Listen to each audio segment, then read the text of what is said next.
Bienvenue à tous dans cette nouvelle vidéo, on se retrouve pour la seconde analyse de ce samedi 4 juin 2022 sur les Pokémon de la 4e génération. Et du coup, on avait deux analyses de prévues, on en a déjà fait une, on va faire la suivante qui est donc sur Castorno. Alors Castorno, qui est l'évolution de ce cher Kenotor, un Pokémon bien connu dans le jeu et surtout assez trollesque, hein, puisque on sait que c'est un très mauvais Pokémon avec son évolution. Mais voilà, on le prend un peu pour le fameux dieu Bidouf, hein, juste pour troller un petit peu. Voilà, pour faire genre que c'est un excellent Pokémon, mais évidemment c'est pas le cas, avec de nombreux trolls, peut-être un peu comme un Solourdo par exemple.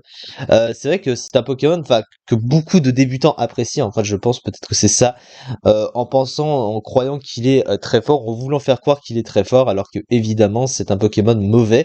Mais pourtant, il y a des choses qui sont bonnes avec le Pokémon malgré tout. Alors, Castorno en stratégie, qu'est-ce que c'est? Il possède un double type normal et haut, et c'est encore une fois, et c'est toujours le seul du jeu à avoir ce double type. Alors, c'est un type qui est moyen, parce que le type normal, en fait, est un type mauvais, et peu importe le type avec lequel tu vas le mettre, ça n'apportera jamais vraiment rien, un peu comme avec les Touraptors juste avant.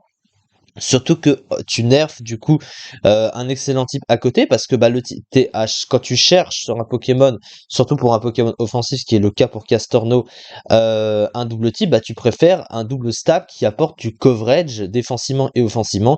Et le type normal, à part l'immunité spectre, n'apporte rien offensivement. Et défensivement, ça apporte surtout une faiblesse au type combat extrêmement gênante.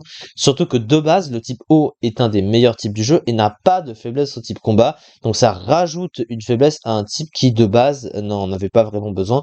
Surtout que le type combat c'est un des trois types super efficaces sur le type acier. Donc ça nerf un peu défensivement. Après il a quand même les 4 résistances du type O et l'immunité spectre. Et le type O offensivement est neutre notamment sur le type acier, ce qui n'est pas le cas du type normal. Donc à ce niveau-là ça va.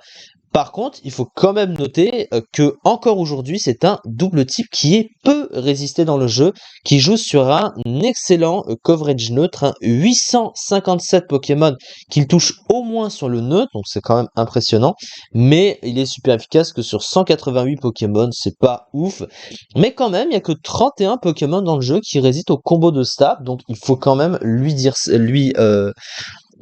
souligner ça, donc quand même, c'est un double type qui est peu résisté, et avant, il était presque pas résisté, encore moins que maintenant, vu que c'était le seul, et avant, il y avait moins de Pokémon qu'aujourd'hui, qui pouvaient résister, hein. Quand on regarde par rapport à la 4e génération notamment, on se rend compte qu'il y avait que Dialga, Pingoléon et Giratina, et que 3 Pokémon, Munja ça fait 4, qui résistaient au combo de double stab. Donc quand même, il faut le souligner aussi.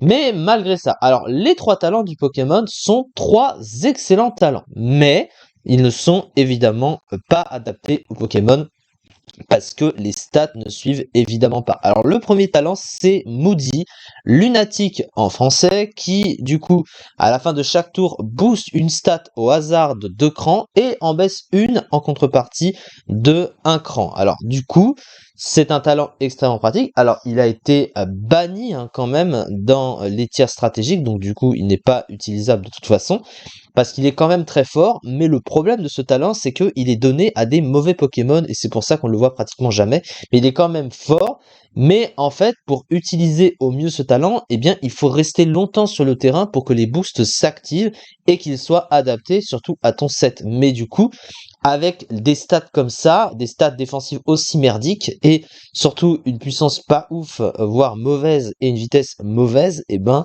c'est vraiment pas adapté. Le deuxième talent, c'est un excellent talent aussi, c'est simple. Simple, qu'est-ce que ça fait? Eh bien, toutes les augmentations de stats dues à une capacité, même les baisses, hein, évidemment, elles sont doublées, tout simplement. Si vous avez par exemple dans Slam qui vous augmente l'attaque de 2 crans, eh bien, en l'utilisant une fois, vous boostez à plus 4 directement avec ça. Donc, évidemment, vu qu'il a en plus accès à Dance Slam d'ailleurs, eh bien, c'est extrêmement pratique, surtout pour un Pokémon offensif. Mais encore une fois, il reste avec des stats mauvaises.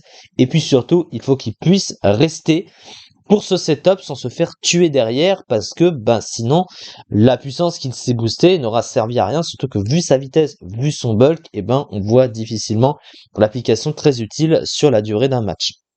Son troisième talent, un talent caché du coup qui n'est autre que inconscient, le même talent que Marès, le même talent également que Mélodelphe, même si Mélodelphe préfère se servir de garde magique évidemment.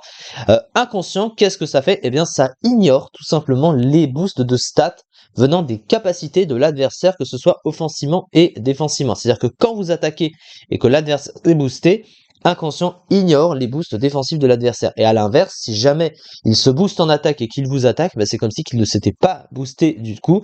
Mais encore une fois, malgré ça, les stats du Pokémon ne restent pas adaptés. C'est vraiment la pierre ambiguë. Le type en fait partie aussi, parce qu'il y a quand même des faiblesses gênantes qui en plus n'améliorent pas le Pokémon. Mais ces stats sont de toute façon extrêmement mauvaises. Donc du coup, je suis venu plusieurs fois dessus, mais quand t'as 85 en attaque, alors 85 en attaque pour un Pokémon offensif, c'est quand même moyen. Il a une vitesse mauvaise de seulement 71, il est dépassé par beaucoup de Pokémon, et un bulk très mauvais, 60 dans les défenses, 79 en PV, même des attaques neutres le tuent facilement, donc c'est quand même très compliqué.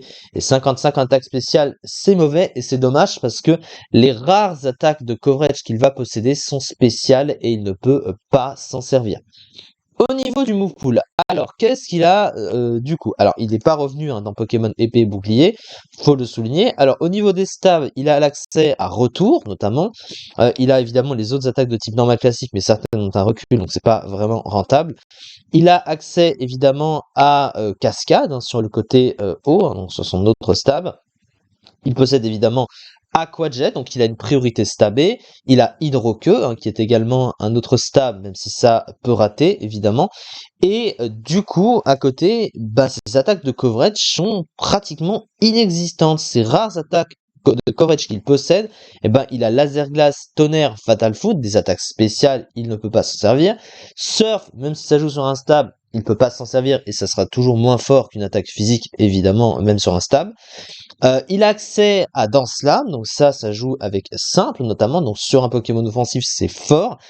Il a accès à Provoque, il a Cage Éclair, il a Toxique, mais ça beaucoup le possèdent évidemment. Mais malgré tout ça, c'est vrai que son pool est très pauvre, et il a vraiment pas grand chose de bon à proposer.